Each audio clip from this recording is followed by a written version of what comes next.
and babes. Thank you all for joining us. I'm your host, Bonnie Noel, and this is Beauty Tutorials Unveiled. Happy Wind Down Wednesday. We have a special episode for you today.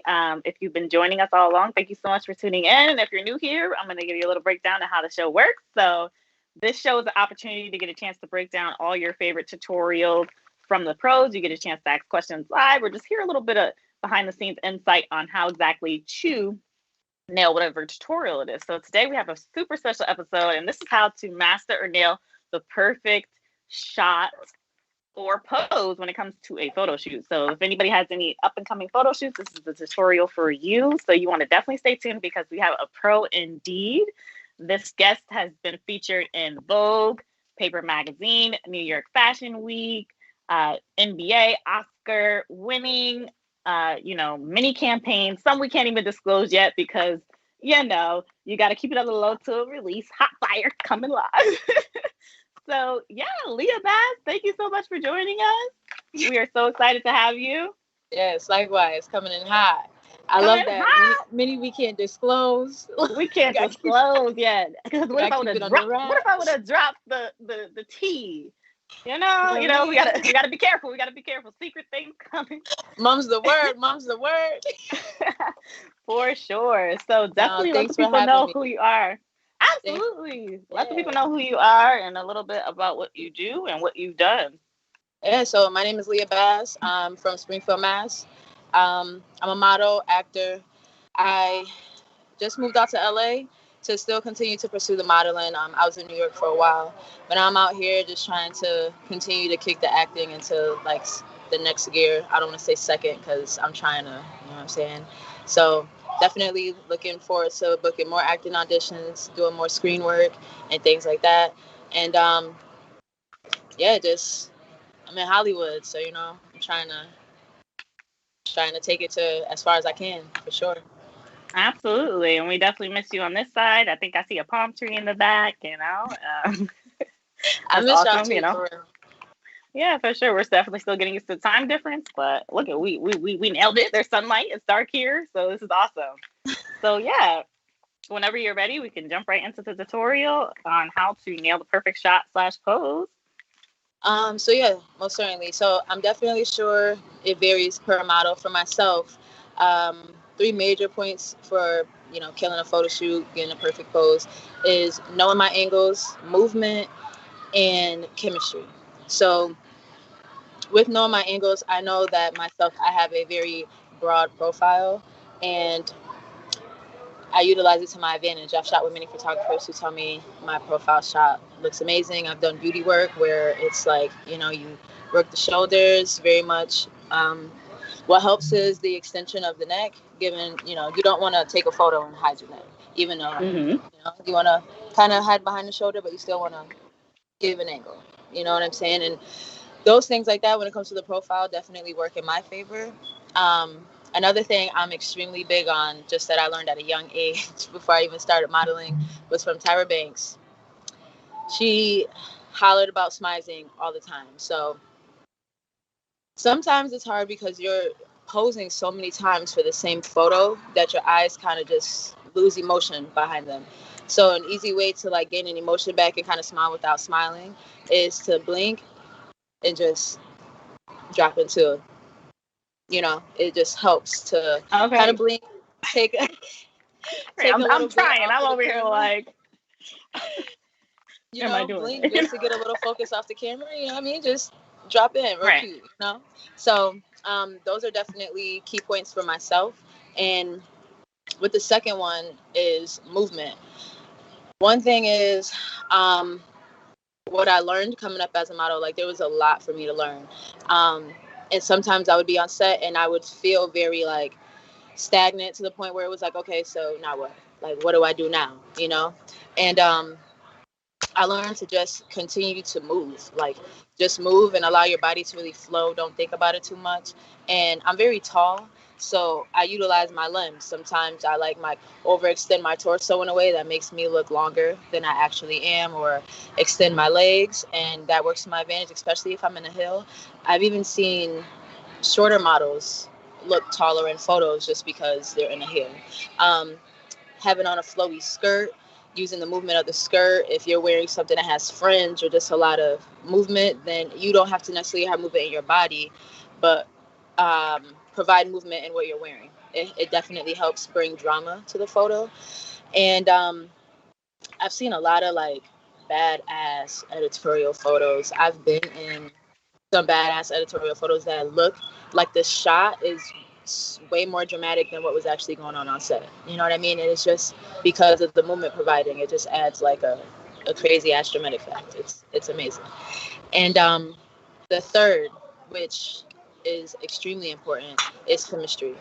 There's so many different people who have a hand in what's going on set, from the makeup artist, the stylist, the photographer, you as the model.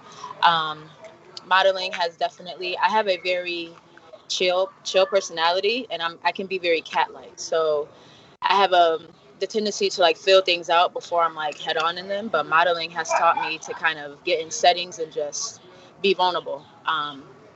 Because when you first meet a photographer, you guys don't know each other. I've shot with photographers I've never met a day in my life. You guys kind of have to get there and feed off of one another.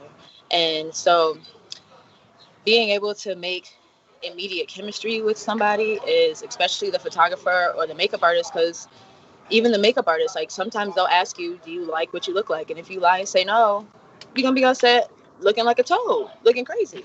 And nobody wants to look like that. You know what I'm saying? And so the chemistry is important because you want to be confident, you want to be there, and you want to go home and be like, I killed that shoot.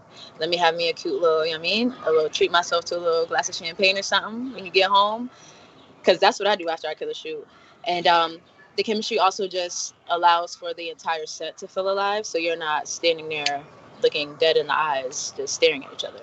Like, so when we go home, you know what I mean? So chemistry is amazing. And those are my three things. Know your angles, provide a lot of movement, and build chemistry, learn how to build immediate chemistry so you guys can feed off of the amazing energy that's on set and in the space where you're creating. That is awesome. So, you know, now that that's all said and done, you know, I don't know about y'all, but I'm asking for myself.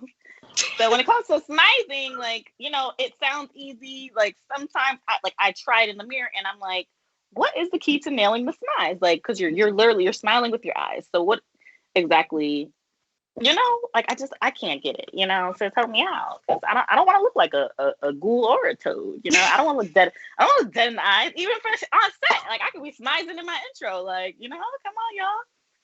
I never want you to look like a ghoul ever. Please. please. No, but the key to smizing, I think, is to, it's a practice for sure. I'm not gonna front like I walked on set one day and was just like smiling, smizing your life away. My eyes were smiling cheek to cheek, like no. But I definitely think it's a matter of mentally, like you have to feel like you're smiling. You know, like I feel like it's a matter of like, okay. You know how you feel. You know how you feel sexy. You know how you feel sexy, and it's like, you know, we all know how to give a sex sign.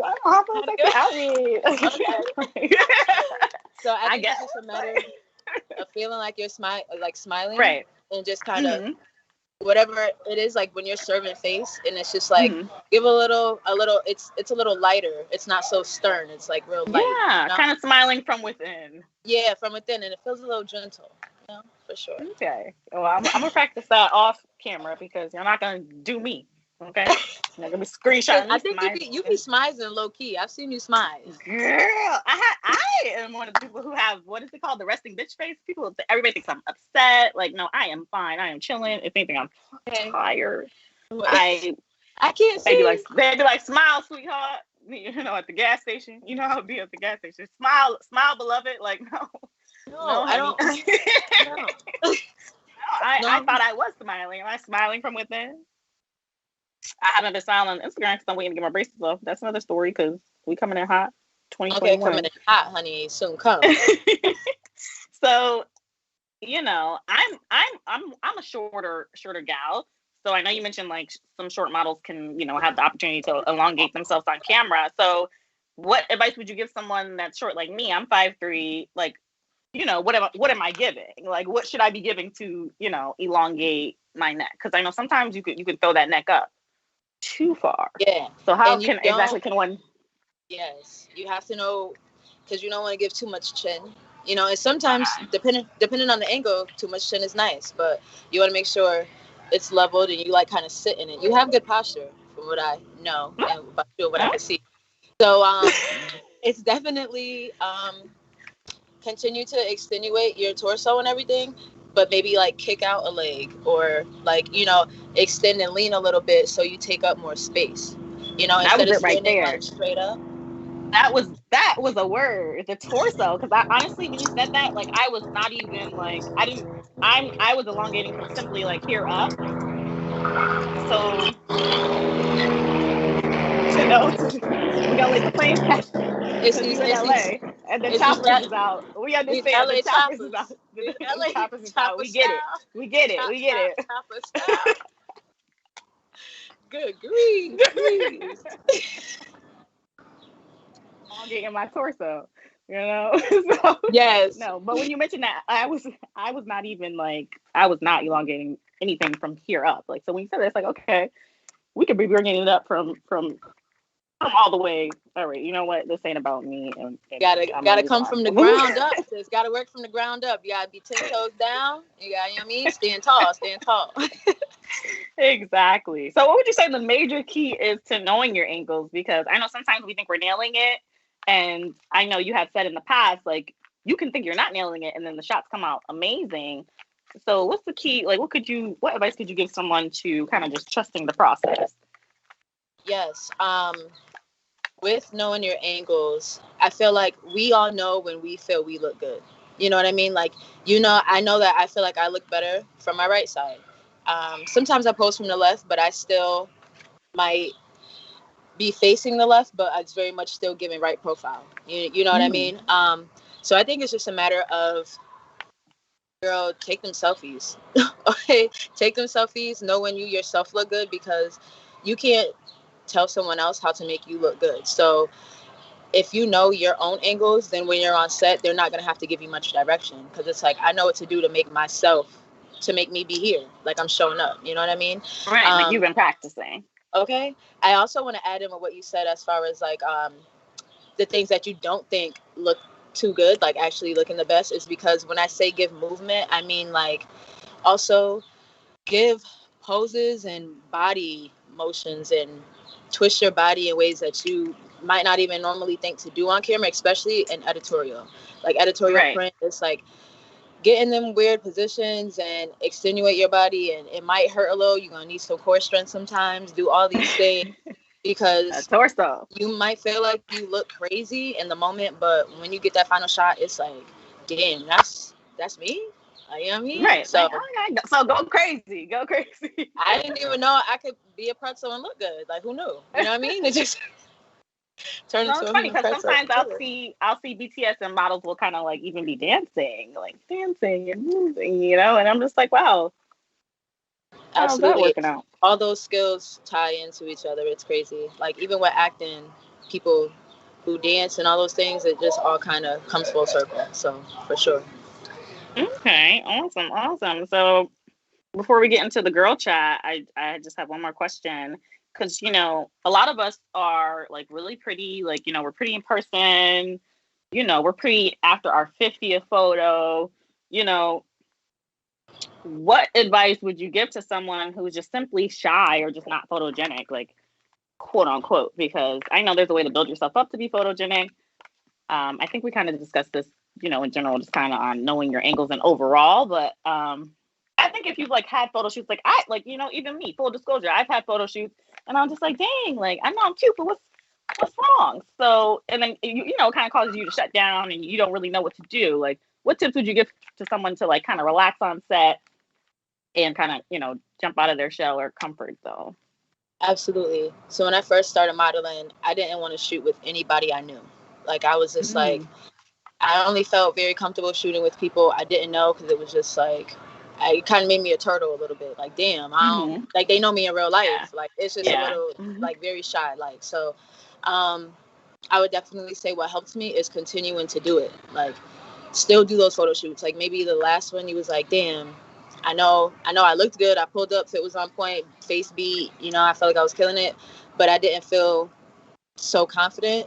Continue to show up, because if you don't continue to show up, then you're going to keep shying away from doing it. You know what I mean? The best way to Right. do it is by just getting out there and doing it. Secondly is to just try not to be so much in your head. At those times, I felt like I was like overthinking things way too much. Like, have fun with it still. Like, have fun Yeah. with it. And especially if you're shooting with someone, like, let's have fun. Let's, like, laugh a little bit. Let it be playful still. It doesn't have to feel like work. Like, oh, I'm showing up, I'm doing a shoot, gotta kill it. Like, because you will kill it if you just enjoy it and live in it. You know what I mean? So I think it's just Yeah. staying out of your head, being confident, because you're confident or you want to show up. You know what I mean? So stick Right. to that. Like, don't let that confidence go astray just because now somebody has a camera in their face. But it definitely takes work and patience. So just continue to keep at it. You know what I mean? Keep at it, stay confident, and stay out of your head for sure. Awesome. Awesome. So yeah, now we're gonna jump into our girl chat segment where we're just gonna, kiki and just kind of talk about things that you have going on, up and coming, et cetera, et cetera. I know that you don't have wine per se, but it's Wine Down Wednesday, so I'm sure you're sipping something. Absolutely. Yes, Me, love me a cute little sip. absolutely. So those that know that you used to play basketball like as a main hobby. What inspired you to start your modeling career? Honestly, it got to a point, like, I played basketball in my life, and it just got to a point where I was only balling to have somewhere to live. I didn't want to be home in Springfield. I wasn't living with my parents at the time. My mom was down south in a whole other state. I couldn't live with my dad. It was like, okay, so I'm gonna do what I'm good at to kind of get to somewhere I needed to be. So I ended up playing ball in Boston, and then I got recruited to play ball in Miami. So I was out there balling in Miami, and this girl hit me up on Instagram and was like, I always took photos just to like kind of model for myself, kind of thing.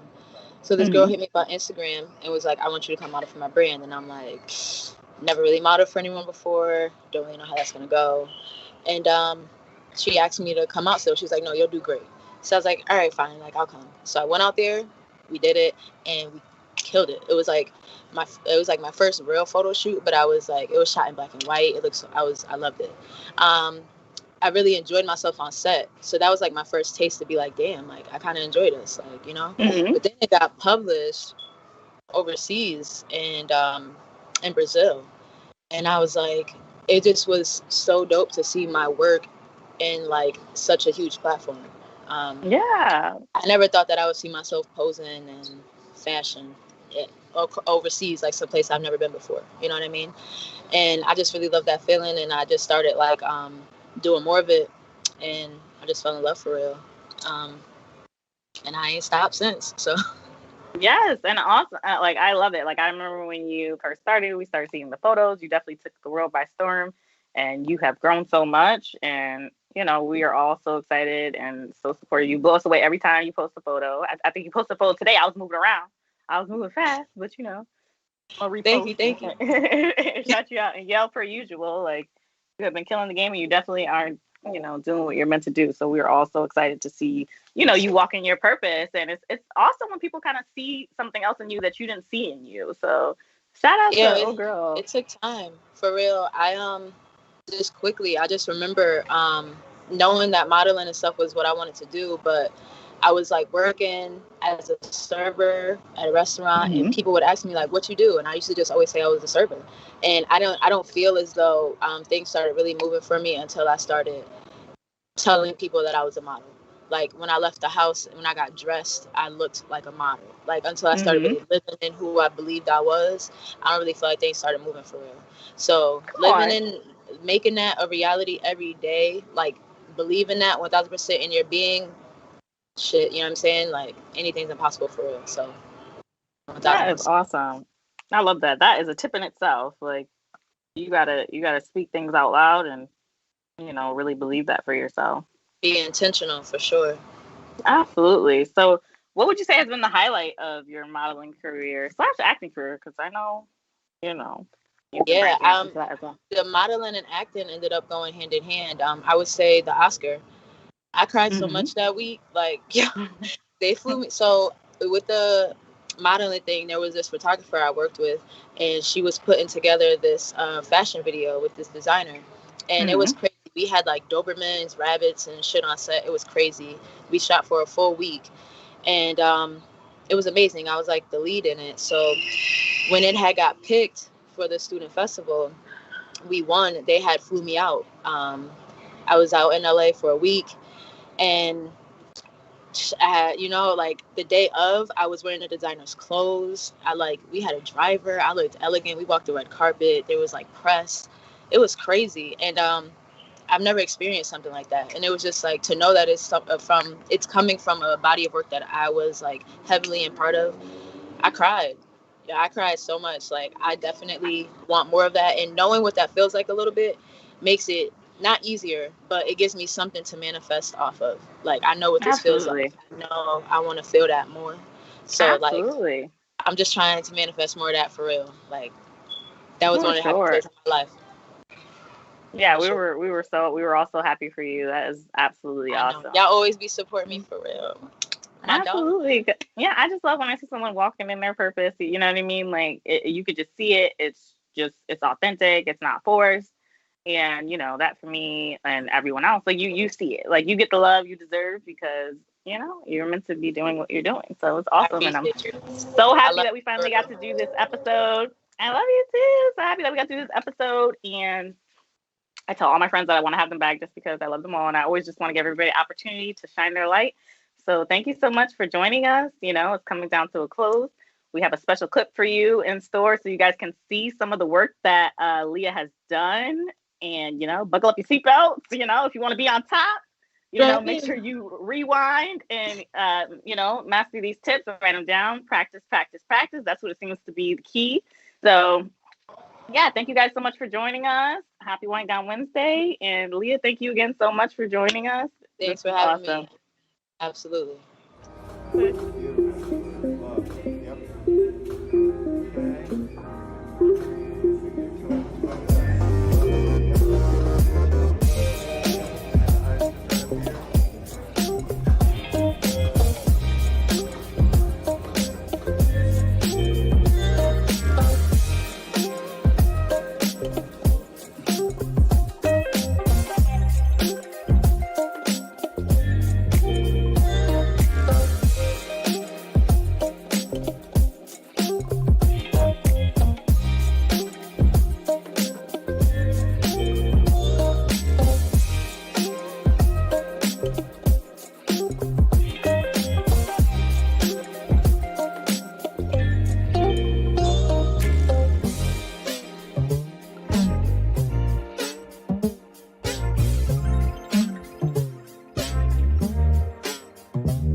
Can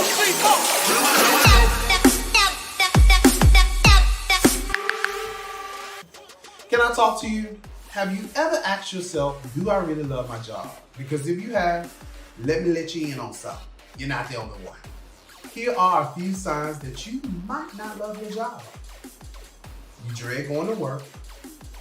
You complain about the pay.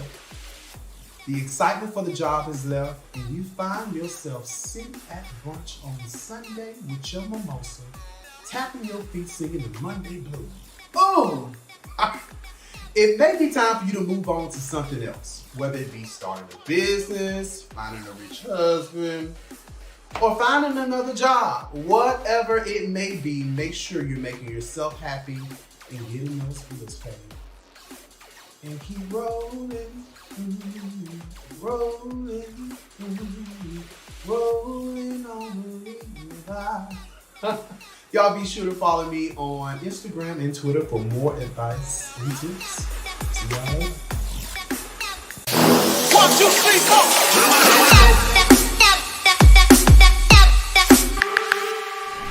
4. Today we're going to talk about the importance of establishing an emergency fund.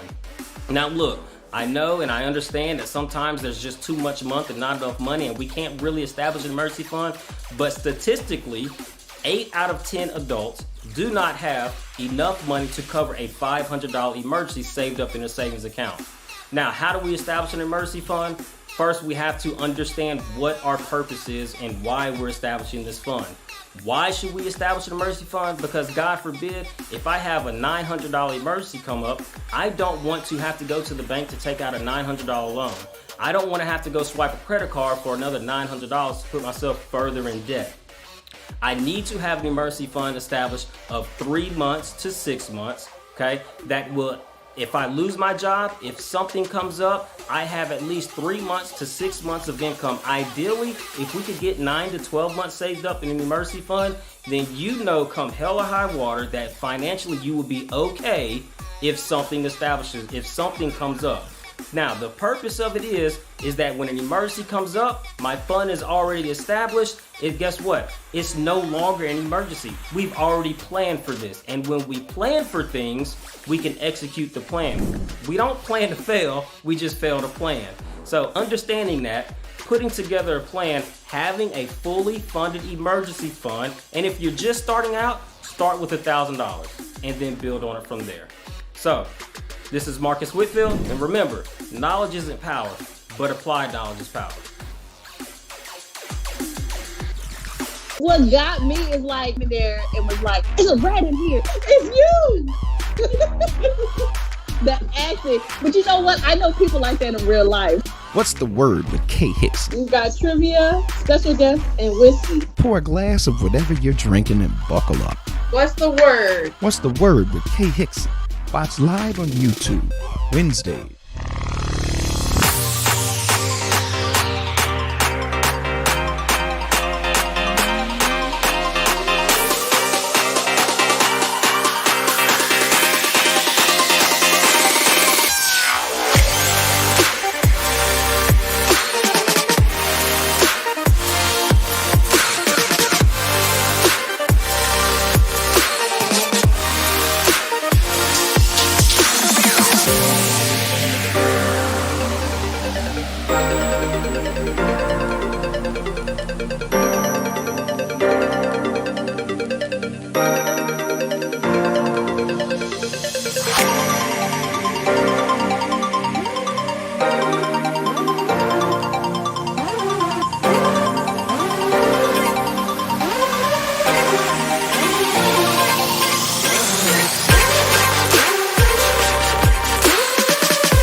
good stuff for you guys tonight. If you know me in real life, you know Tika's one of my dearest and dearest, and we be cutting up. So we have such a good night for you guys. I hope you guys were tuned into Booty Tutorials Unveiled with Lonnie and Leah. I heard it was an iconic episode. So make sure that you guys are, you know, running this back if you're just tuning in right now. And we got some great things for you guys tonight because we are going to give you guys a word on entrepreneurship. Entrepreneurship.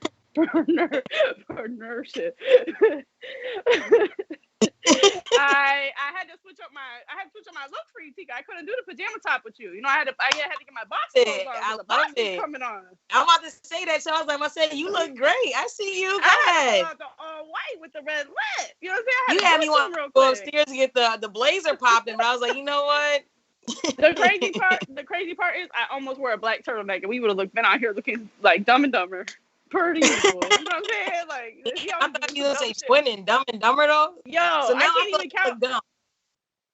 No, it's just like me and you always somehow in like the same outfit or something, looking at each other like, girl, now why wouldn't you tell me you was wearing that today? Like, but before we get in, look at you. Here we go. It's Wine Down Wednesday. What you drink? You got your wine? I got my wine. It's ready. I've been sipping. I love me a good Chardonnay. What you got over there? Sweet. I don't know if I can we swear on here or no? Yes, you can, but you better not call me no bitch. No. I'll call you, this, I'm just going to show it. Can you see it? All right. Yeah, that's a staple. That's one of your favorites. Yeah. You know, that's your go-to.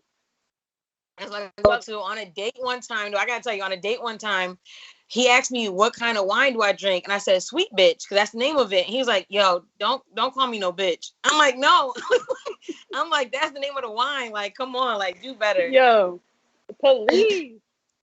So, that's bizarre, right? Mm-hmm. So we gonna get into some bizarre news. Talk about it.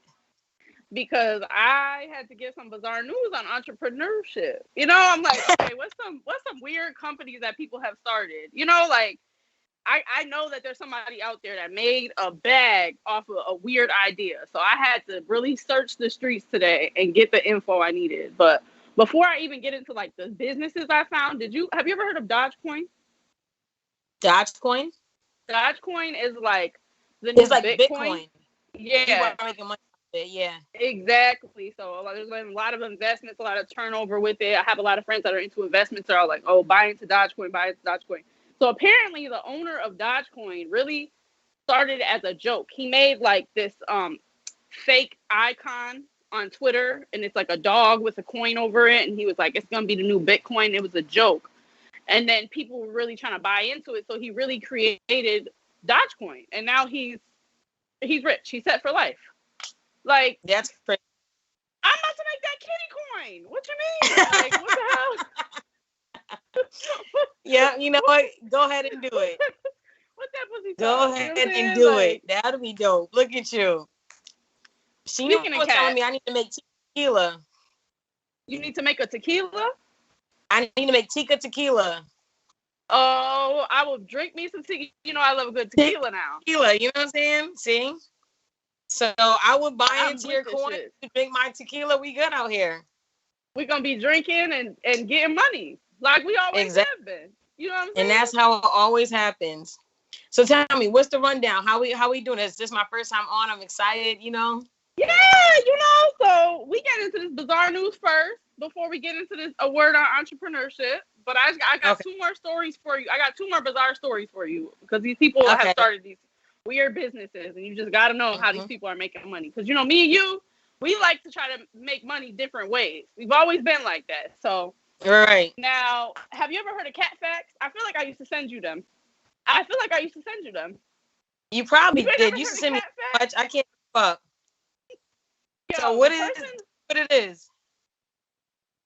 Want to bombard someone with 30 to 90 text messages containing random cat facts every month? And then this is exactly what you're looking for if you're in luck, because for as little as $2.99 per month, you can make your friends or enemies receive at least one new cat fact daily. Katie, this person make money off of signing people's phone numbers up to get random facts about cats every day. Katie, we're not expanding our mind. We're not expanding our mind enough, Tika. We're not, because what? I I would do it every day. Every day I would have a new fact about a cat for somebody for a bag. Yeah, I mean, if it's making money. And if you thought that was weird, 22-year-old entrepreneur Matthew Carpenter started a website as a joke for people to ship their enemies glitter. To just send your enemy glitter for no reason at all. And do you want to know how much money this man made? How much? He sold that website for $85,000. That's crazy. That's crazy. Absolutely insane. We need to think bigger. Well, have you ever received any glitter before? I haven't. Not that I know of. Because you know me, I'm just messing with you because you said they sent glitter. I'm like, did you ever receive a random package of glitter? You said what? No. I might have been like, oh, I got this off Amazon. I forgot about it. You know, like, yeah, I just realized every time I laugh, like my lights change. That's so weird. Did you know that? Maybe I'm laughing too loud. This is what I'm talking about, y'all. This is the boss. What type of boss shit is that? What type? You got money. I'm on the wall. The laughing too loud. No, I'm laughing too loud. I think I'm too loud. I'm gonna stop. That sweet bitch is kicking in. That's what's going on over there. It gets crazy on Wind Down Wednesday, y'all. It gets crazy on Wind Down Wednesday.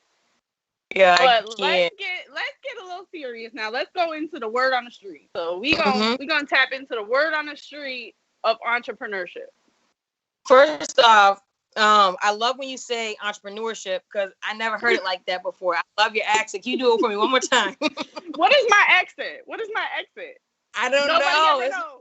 It's like from Boston. It's from Boston. Entrepreneurship. Entrepreneurship. Nah, that's dope. That's dope. But let's talk about it. Let's get into it. I love talking about this. So, you've always been an entrepreneur as long as I've known you. You've never, I mean, you've worked jobs. We've clocked in together somewhere. But you know what I mean? It's just like, that's never been the focus. Like, we always have a hot side hustle going on. You are the executive director of a nonprofit that we started in 2011 in fucking Friendly's in the middle of the hospital at 3 a.m. with some more friends. I had pen and paper, and I was taking notes. And now this is a successful business venue. You know, it's a nonprofit, so, you know, you're really just looking out for the community, but you do so many great things under the Strong Young Minds umbrella. So tell us more. You know, that's nothing. You were a producer at 17. You had Diddy shout out your name when you were, what, 18 years old? You was in New York and Diddy shouted out your name? Like, always had me handing out flyers. I was freaking, now I'm in the real estate. It's been good. But so tell the people more, all the entrepreneur, you know, things that you have done, like all the things that you have embarked on. So if we want to go from the beginning, it's kind of tough, but I'll tell you like what made me get started. When I was younger, I had this uncle who always had money, and he had diamonds, all kind of crazy things, and he would just hand out mad money to the kids. I'm like, yo, I want to have mad money. I like that. It was an idea like wanting to have a lot of money. So when I was young, I used to sell glow sticks. So when I was 10 years old, I would sell glow sticks. So I would go to the Harambe, I would go to the Stone Soul Festival, different events, and sell glow sticks. And I was making like $300 a day. And I remember one time I went to a powwow, and this time actually taught me a lesson. And I was selling my glow sticks. And at first, when we first got there, I had my mom, my aunt, and my grandmother with me. And I asked them if they can go with me since my first time selling like glow sticks at a powwow, but they were busy. They had other stuff going on. So they kind of kept it pushing. So I was like, you know what? I'll just do it by myself. So I went around, and like almost towards the end of the night, I had about $200. And then my family, this is the first time them seeing me make that much money in a night. Mind you, I was 10 years old. And my aunt was like, "Ooh, girl, I want to help you with that. Like, I'm about to help you with that. Let's do this. Let's get into it, whatever." So I was like, So you got an investor. You got an investor. Well, no, she wasn't even investing in me. She just saw that I was making some money, and she was like, "This little 10-year-old don't know what to do with this money." And I had about like 150 glow sticks left, and she wanted to help me sell the rest of them. Now she was like, you know, and for me, I was like, I want the rest of my money. I don't want somebody I have to split my money with. So I'm like, this is my product. This is, I already have a whole system going here. Why am I going to do that? But then I was thinking, there's like a half an hour left. I can't be everywhere, at that powwow. So I was like, if I do give my aunt half, that doesn't mean that she takes half my money. I said, for whatever glow stick she sells, we'll split that. So I gave her 75 and I kept the other 75. And so I ended up making altogether that night, I ended up making 300. But she sold hers and she got, I think she was only supposed to get like $35, $37, but I ended up giving her 50 just because I had made so much money and I was happy. And I was only like a half an hour left and she helped me, if I wouldn't have been able to get all of them sold had she not helped me. So it let me know that even with her helping me, I could have made half of what she had during that time while I was over here. So I'm over here selling something and I have somebody working over here selling it for me and I'm making money off of that. So I end up making more money by having her help me. So you feel like the best thing in entrepreneurship is getting some help, getting a team together.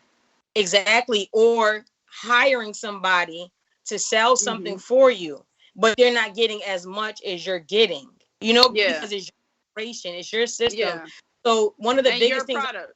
Exactly. One of the biggest things in entrepreneurship is understanding that that you take on the risk. So when you open a business, when you start a business, any business you start, or you take out a PPP loan. Exactly. That's your risk. You're so stupid. But you have to pay that. You have to make sure you're making money. This is your business. Like whether it succeeds or it fails is completely on you. So you have to go hard at it. You have to be strategic and make sure that you can get your product sold. So bringing my aunt in helped me get more money and like taught me a lesson. And then like from there, like growing up and learning about different things, I started doing research and understanding how like McDonald's and Walmart got to where they got. And it's because they hired people at minimum wage, which is the minimum amount you have to pay someone, to work for you, while they're getting the big money. So they're over here making other business deals while other people are working for them and building their future. So that concept kind of sound a little evil to me, but I'm like, but they're winning off of it. So I don't know, it just made me think a lot. It made me think a lot more about entrepreneurship and understanding it. And that's when I was younger. And now that I'm older, I think I have a different kind of a mindset and understanding of what being an entrepreneur is, because it's not just setting up a business. It's not saying, hey, you know what? I'm about to start a t-shirt business. I'm going to get the machines. I got some t-shirts. I got a business. No, it's a lot more than that. Like now that I'm older, I understand that it's about understanding your demographic, understanding who your target audience is and who your target employees are, because that's what brings it all together. Like for me, example, I had to understand that not everybody wants to be rich. And I didn't understand that concept when I was younger. I'm like, how do you want to be rich? How do you want to be rich? Some people just want to be good parents. Some people just want to, be providers. Some people want peace in their life. So some people don't mind. Some people want to clock in and clock out and not take that work home with them. And for those 8 hours of the day, that's when they're doing that. They're done. They don't see. Yeah, they don't see the. They don't want risk. They don't want to stress at night to figure out how this is going to get done, how this is going to get done. If they want to be the one to call out. They don't want to have to be the one to deal with the person who called out. You know what I mean? So it's like understanding that helped me along a lot. It helped me a lot because it let me know that how do I serve my people? Like the people that I end up hiring, I want to hire them at higher of a rate than minimum wage, so they're happy, and also making sure they're happy at work and happy at their job and their needs are being fulfilled. So that's my target employees per se. Then having a target audience, understanding what the people want, and if there's not a demand for what you want to sell or what your niche is, then creating that demand. So like with the kids fashion show, I had went to like 5 different community centers saying, hey, I want to do a kids fashion show. I want to do a kids fashion show. They're like, oh, people are already doing talent shows. People are already doing this. People are doing that. People are doing fashion shows. And they kicked me to the curb. So I had to start it myself and create a demand for it, and the next thing you know, it's at the Mass Mutual Center, celebrities are coming. It's the biggest and thing. You're the only one, let's be clear, you're the only one that does a kids fashion show. I have never seen another kids fashion show. If it did it, all of those community centers that had denied me at first wanted me to run programs at their after school program. Like, you know what I'm saying? They offer me programs. Even the school started offering me programs because I created that demand. You know, like you can't just take a no and say, all right, whatever, I'm not going to do it. You're going to get told no, but you have to create your own demand at that point. So I just learned a lot of valuable lessons when I was young that kind of helped me understand where I'm going and where I am now. And I honestly feel like I'm still kind of at the beginning, even what I'm doing. Like now, I'm sorry, I kind of went around the whole question. You asked me, what have I done and what am I doing? Right now, I'm a real estate investor. I'm a landlord. I'm the executive director of the nonprofit. I just have a ton of things going on. I used to manage models before in the past. I'm an event planner, promoter. I do everything because now you're part of being entrepreneurship. You just did a film recently too. Oh yeah, producing. You went back into film and producing. So you know that's just something we as friends pride ourselves on. Is like if an opportunity presents itself, or somebody has a business idea, or you have a friend who is like, oh, I have a business idea and I want to do this. My best advice for people out there is to help your friend do it, because not only are you going to learn how to do it, but you're going to feel good helping somebody that you fuck with. Like every time my friends come to me and like, oh, I have this business idea, my first instinct is like, let me help you. What can I do to help you? You need me to come down there? You need help setting up? Like, you know that I'm that type of friend. Like, you're there. You need help setting up for the show? There. And it's like, yeah, it's free labor on my part, but if that person was to get on or become successful or find a position for me in that model, they would never forget, oh, Katie's good at this.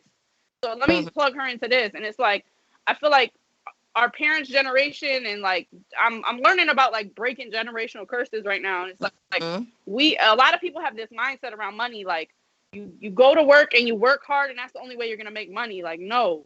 The best way you're going to make money is if you become good at a lot of stuff that you can bring money in different ways, you know, learn about different things. There's so many ways to get money. Yeah, exactly. Have friends who are good at a lot of stuff and rich friends that put you onto a lot of stuff. And like you were saying about helping people, it's the law of attraction. When you breed positivity comes back to you. Whatever you put to the universe, you get back. So it's like when you give, you receive. Everything just comes full, like tenfold. So it's like that's why like I'm always trying to give. I'm trying to inspire. I'm trying to do everything that I can. Everything in my life is positive, down to my social media. Everybody's like, oh, well, you be on Instagram.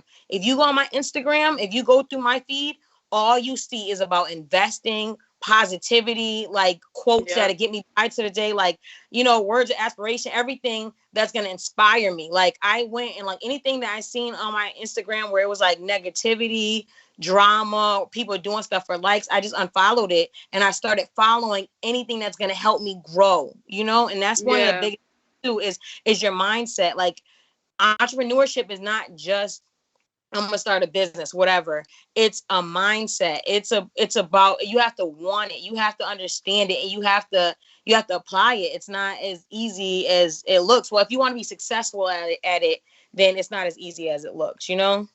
Yeah, definitely. And it's not for everybody. Some people want the security of the 401k and the clocking in and the benefits, and I'm not knocking that either. If you can do both, you have to, you know what I mean? If you can do the hustles on the side and have your own business and run your own things on the side and then still clock in and get those full-time benefits, I do it. But you know where I work now and who I work for, and he is like a black man in a predominantly white city. He has never worked for nobody else, and he drills that into me.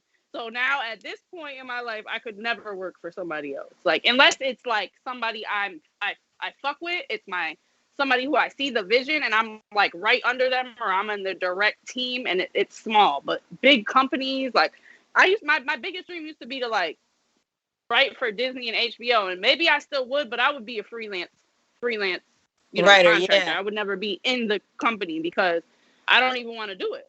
You know, like I just have so much bigger goals and dreams now, and my mind is expanded. Everything is really the mindset. So if you're interested in entrepreneurship, make sure y'all go follow Tika Jones on Instagram, because Tika always has, you know, new ways. One thing about me is just one thing I love about our friendship is like, if we're even out somewhere and we see somebody hustling and doing something, me and her will look at each other like, we should do that. We should do that because we can make some money doing that. Like, that's just how we balance off of each other. Like, we're always looking for a new way to get some money. So if you got a new way for me and Tika to get some money that doesn't go against our morals and our values and it's legal, let us know, because we'll buy into. We might buy into you and we might invest in your idea. So let us know in the comments.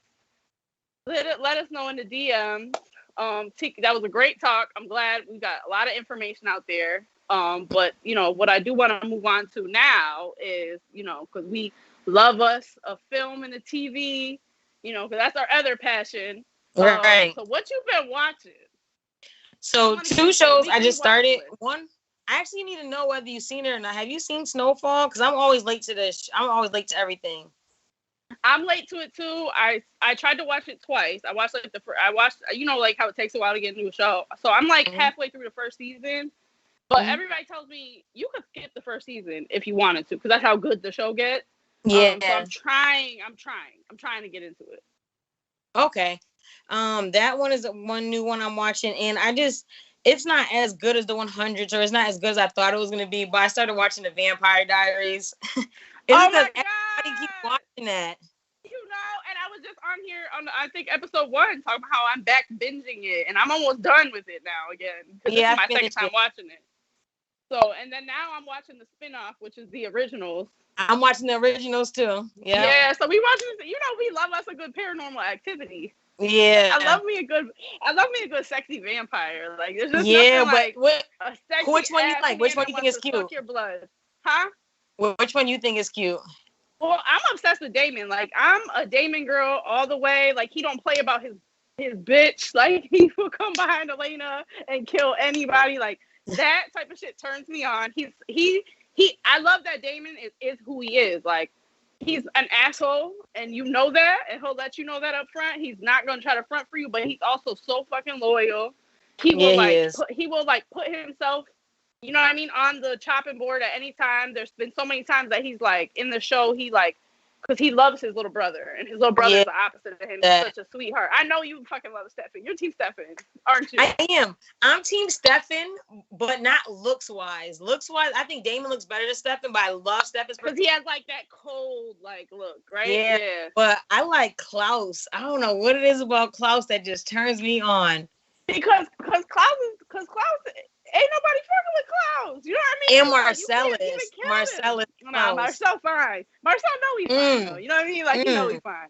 Mm-hmm. If Marcel wasn't so fine, I wouldn't. You know what I mean? But that's cool. I've been watching Mayor of Easttown, and I've been catching up, and I'm on season 2 of Godfather of Harlem, but you have to watch. I'm not taking notes. What is it called? Oh my God. Epic. Oh, okay. Okay. All right, you gotta turn into that. And question though, have you seen the 100s?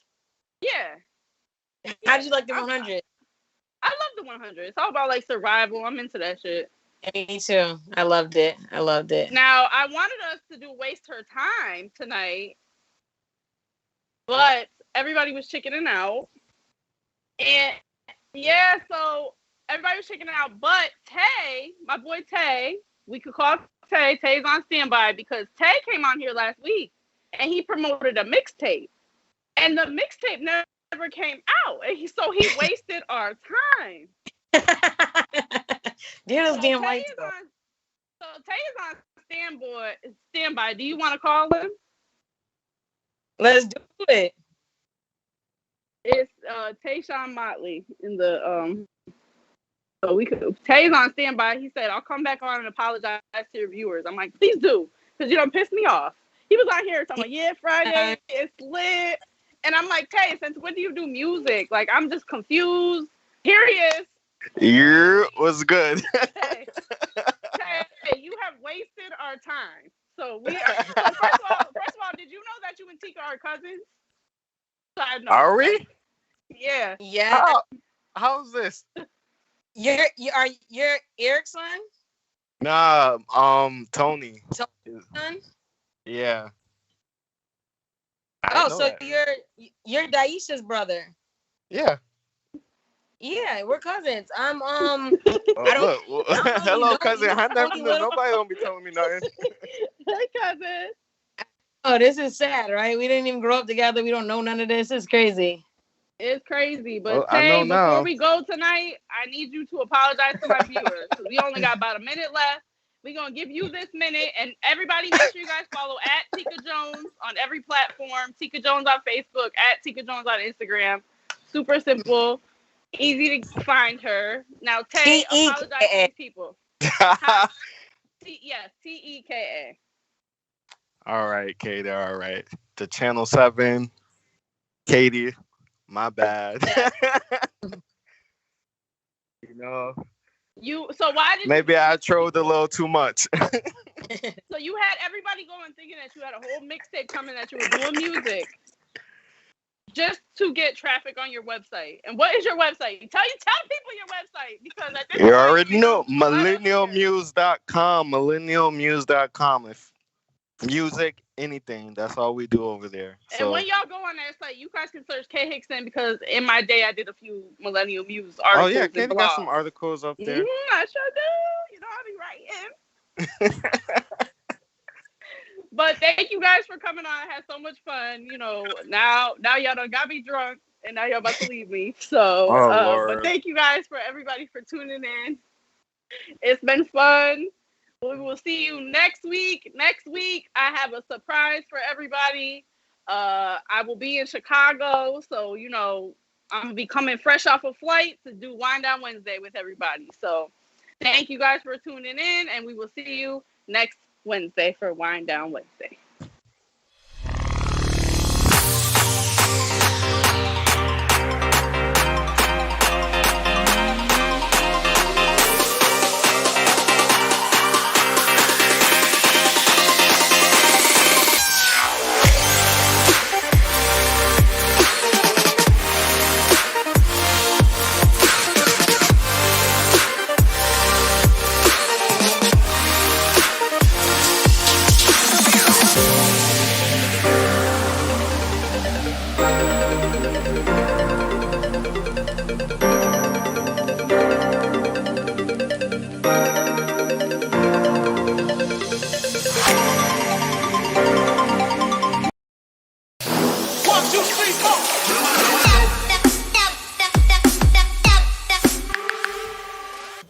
Can I talk to you?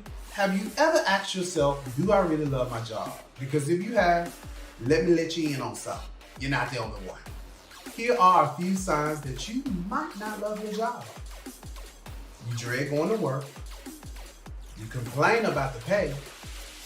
The excitement for the job is left, and you find yourself sitting at brunch on Sunday with your mimosa, tapping your feet, singing the Monday blues.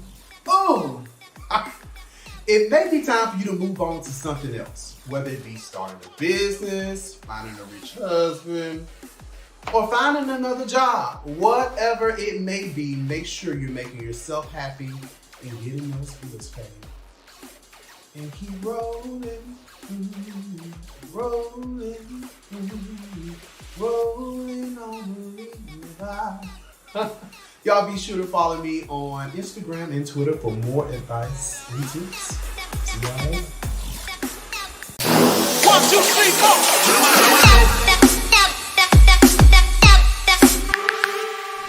4. Today we're going to talk about the importance of establishing an emergency fund. Now look, I know and I understand that sometimes there's just too much month and not enough money and we can't really establish an emergency fund, but statistically, 8 out of 10 adults do not have enough money to cover a $500 emergency saved up in a savings account. Now, how do we establish an emergency fund? First, we have to understand what our purpose is and why we're establishing this fund. Why should we establish?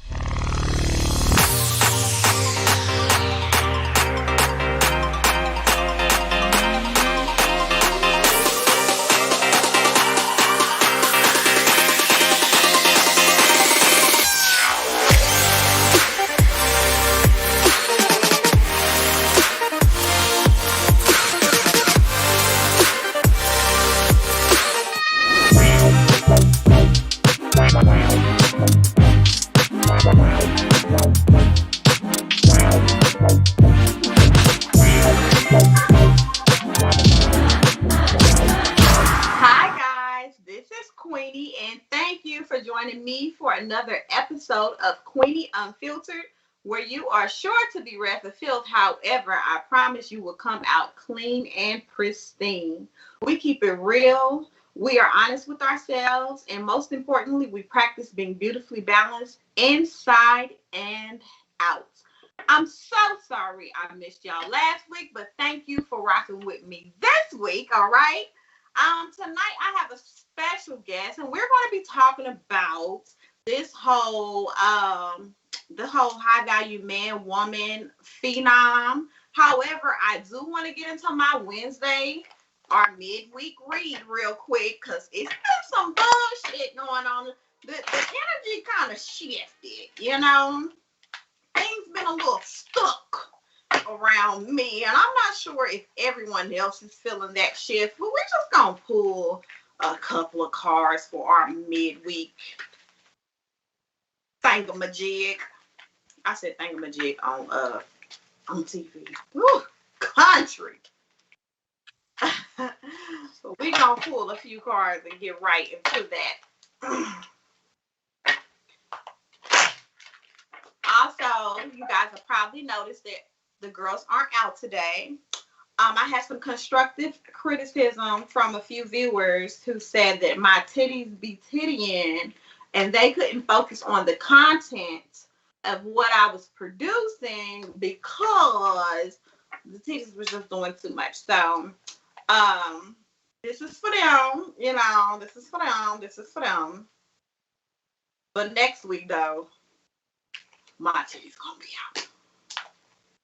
Y'all ain't paying me to cover up my titties, all right? This is Delightful and Delicious. Delightful and Delicious have their own personality. They have been around since before Abraham. Ooh, we got some Queen of Wands energy. And the Seven of Swords energy. Actually, I put the Seven of Swords in reverse, right? So, this just makes so much sense.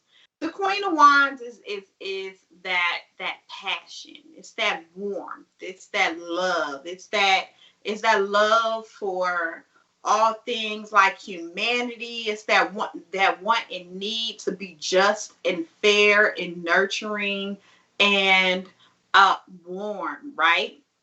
But then we have this Seven of Swords that's in reverse. That's just kind of, it's taking us back, right? So what this tells me is that right now, me particularly, but maybe you as well, we're not really in our element right now. We're not really in our bag. We're not really focusing on the things that we thrive in, the things that make us whole, the things that make us thrive in our femininity or our masculinity or our full selves. We're not showing up. I think that there's a little reversion. Something has to be in retrograde right now. I'm not fucking sure what. Google it and drop that shit in the comments, okay? To somebody tell me what the fuck is in retrograde and Google it and put it in the comments. And also, if you have a question, please feel free to hit the link in the comments and ask, and I could attempt to answer it live this evening, right? But something is in retrograde and something is pulling us back to our lesser selves. We're having some really low vibrations right now. But towards the end of the episode, we're going to talk about how we can use affirmations to lift our spirits and lift our energy. So that's perfectly okay. So we got that out the way. We got that midweek read out the way. We're going to be all right. We're going to be all right. Now, moving into our bedroom boom segment, I have a special guest, my lovely frat brother, Mr. Brandon Walker, is joining me to talk about this high value man and woman phenom. Can you hear me, Brandon? I sure can. Can you hear me? I sure can. Hello. Hey, and welcome to Queenie Unfiltered. Thank you. I have issue off the bat. Oh no! See, you come in starting shit, nigga. Can you say hello first? Can you buy me a drink first? Damn. Come on. Oh, look, it has to be said. In this time of equality and equity that we fight for, them titties need to be out. We fought for too long. We've hashtag free the nips for decades. I think that was in reference to breastfeeding or maybe breast cancer. I'm not sure. I don't really think it applies to this show.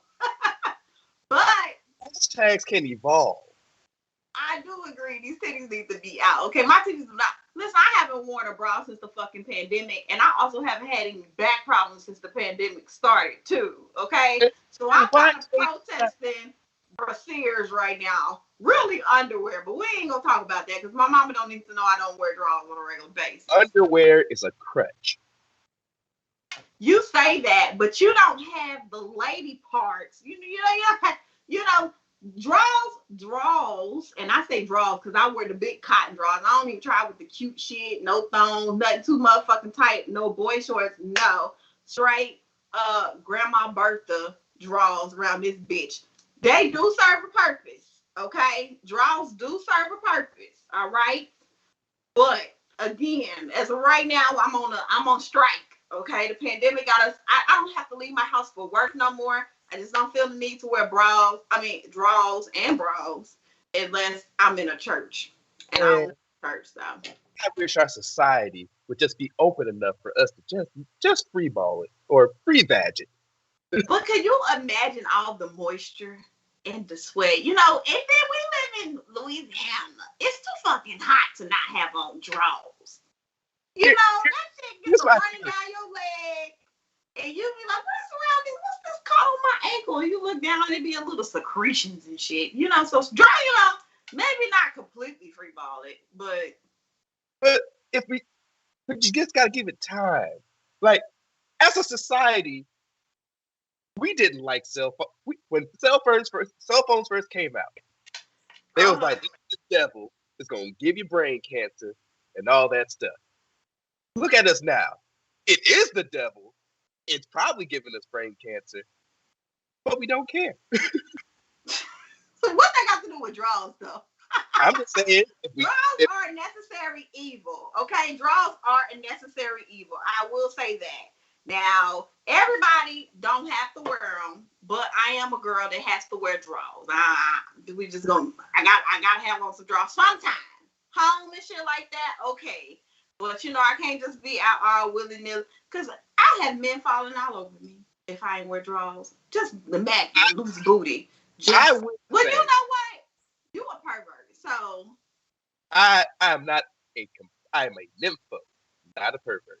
Let's just get that out the way. Okay. Well, excuse me. I will say, the smell of vagina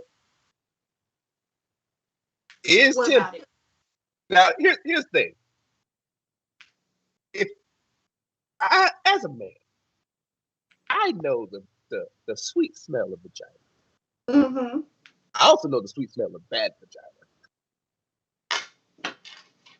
I wasn't gonna be the one to promote that kind of toxic femininity and just really break down women like that because that's not what I do. I don't endorse, negative stereotypes. But that's why I said some draws are a necessary evil. Some bitches need draws, okay? Some bitches just they need draws in Jesus. Themselves. Draws in Jesus and Summer's Eve.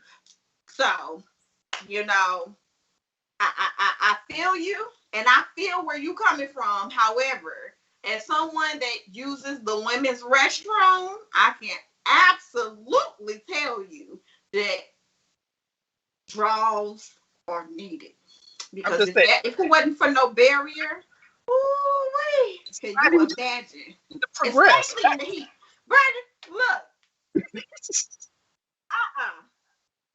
come on, we come on. Let's talk about it. Let's talk about this high value man woman shit. Well, what you got to say? You're married, obviously. I'm unmarried, right?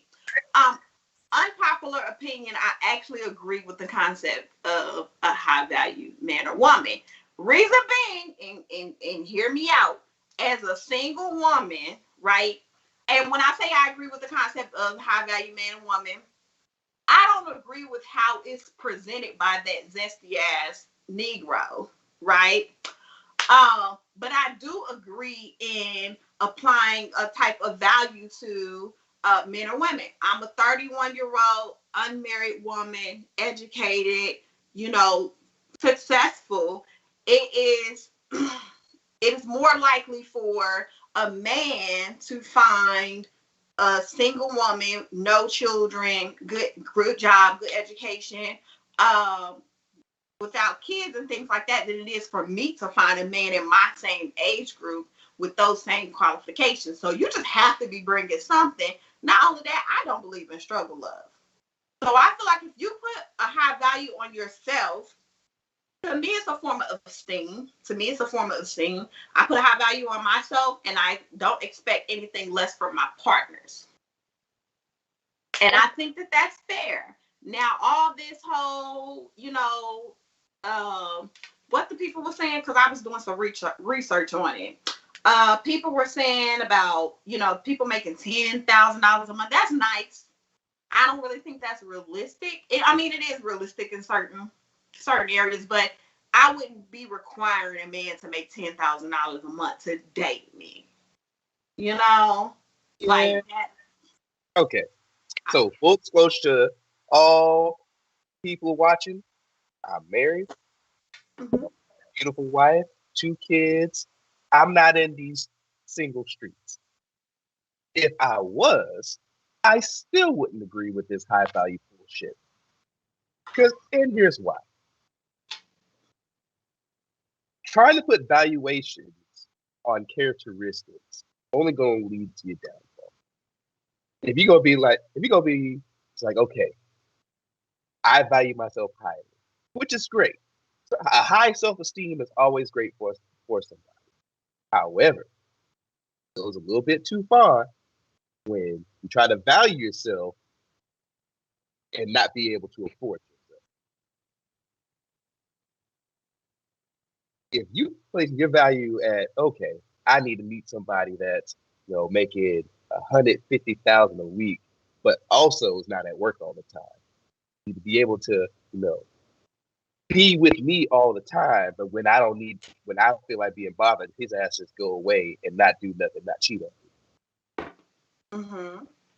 It just the way that you put it and the way and your expectations that kind of get in the way of the whole concept of high value men and women. And also,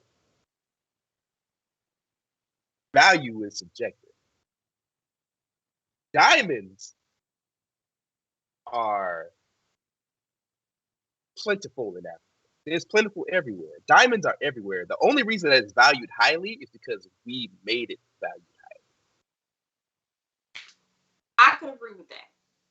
I think where Americans fucked up, right, or Black folk fucked up, or the followers of Kevin Samuels, or what have you. In full disclosure, I've never listened to him. I was turned off by the zest, okay? If I wanted zest, I'd have some fucking lemonade. I'm not following his conversations. I think that we have gotten things a little. I think we have our cake and we want to eat it too. We want to marry for love, but we also want it to make business sense. And I don't think you're gonna get the two, right? At all. I don't think that you're gonna get the two. And hear me out.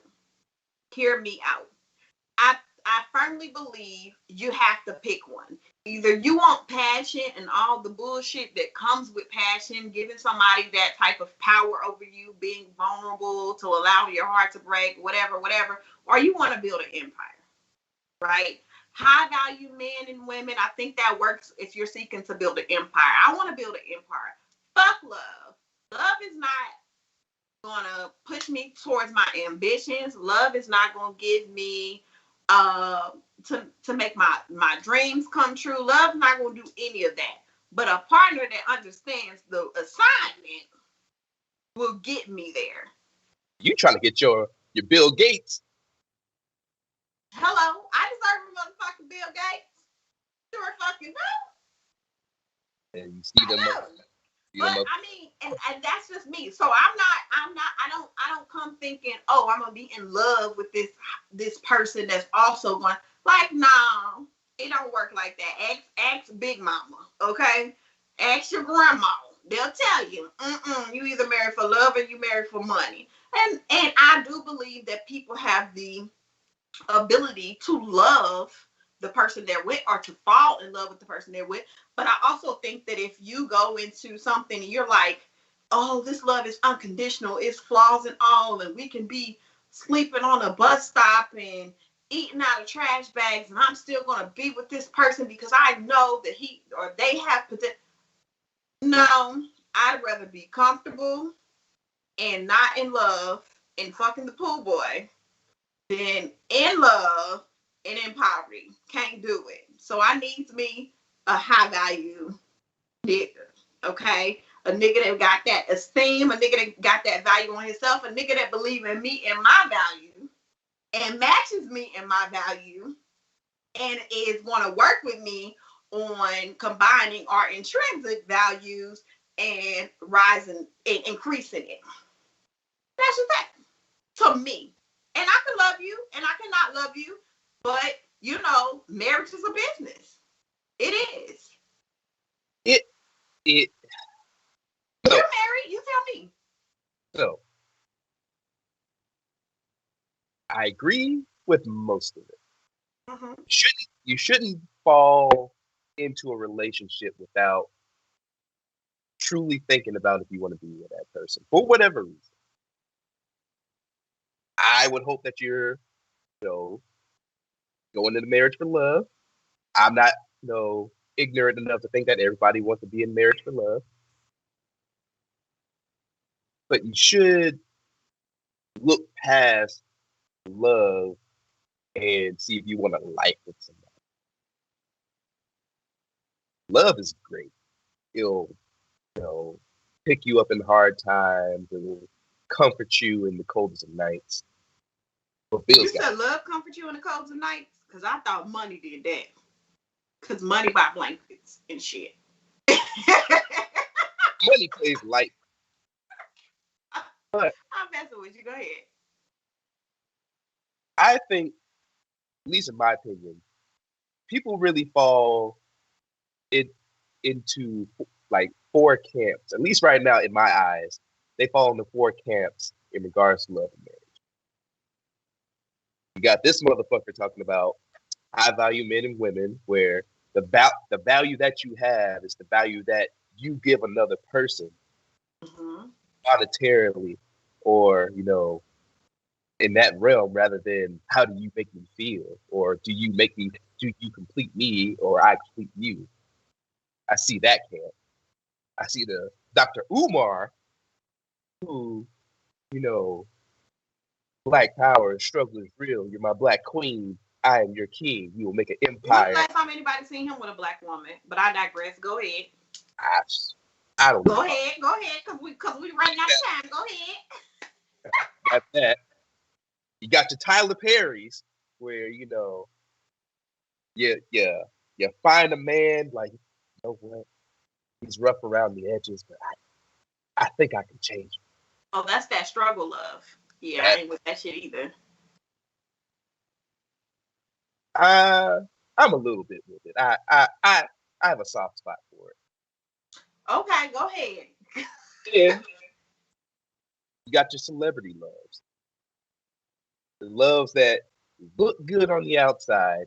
They take a picture, have a byline. That's all you see, and that is what you reflect on yourself. Like, I want Barack's marriage.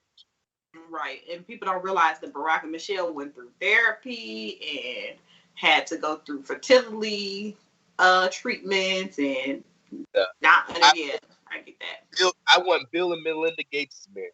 I want the Bezos marriage. They see those celebrities. They getting divorced though. Right. That's what people don't see until it happens.